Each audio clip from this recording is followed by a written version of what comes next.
Patapos na ang Semana Santa pero ngayon palang babiyahe ang ilan nating kapatid pa probinsya.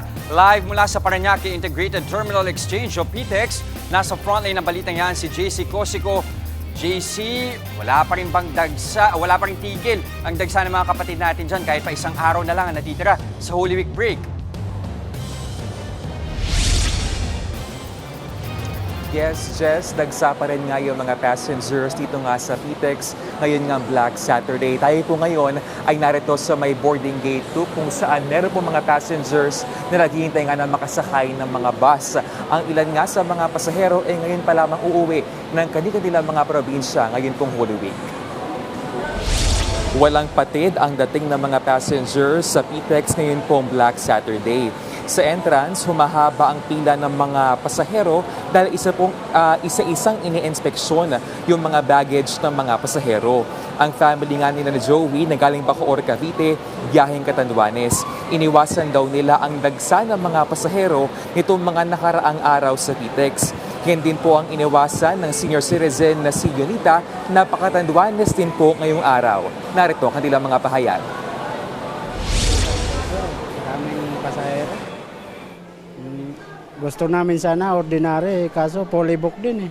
Nahirap po sir kasi kasama ko mga bata, maliliit. Kasi matanda na nga kami.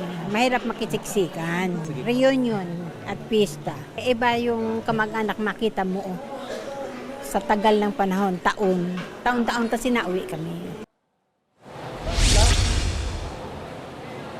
Sa ngayon, maluwag ang pila sa mga ticket booths gaya sa mga biyaheng Bicol at Batangas. Pwedeng mag-walk-in ang mga pasahero. Ayon po sa PTEX, mula March 22 hanggang kahapon ay umabot na po sa higit 2.3 million ang bilang ng mga pasahero sa terminal.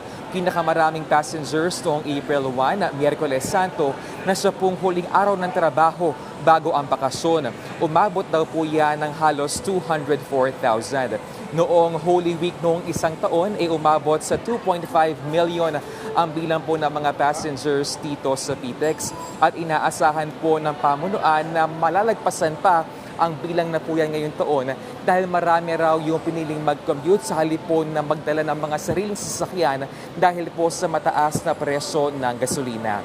Sa Monday, April 6, inaasahan po ng pamunuan ng PTEX ang dagsa po ng mga pasahero magsisibalikan matapos ang mahabang Holy Week break. Jess, bagamat nagbawas nga ng biyahe, yun pong ilang bus companies, particularly yung mga biyahe po going sa Batangas, Pangasinan at Nueva Ecija, dahil pa rin yan sa isyu nga ng mataas na presyo ng gasolina, ay siniguro nga ng pamunuan ng PTEX na merong sapat na babiyaheng bus para sa mga pasahero. Jess, balik sa'yo. Nagulat live mula sa PTEX. Maraming salamat, JC Cosico. Mga kapatid, Jess De Los Santos po ang inyong kasangga sa paghahatid ng balita para sa may alam at may pakialam. Para sa tuloy-tuloy na makabuluhang balitaan, mag-follow at mag-subscribe na sa social media pages ng News 5.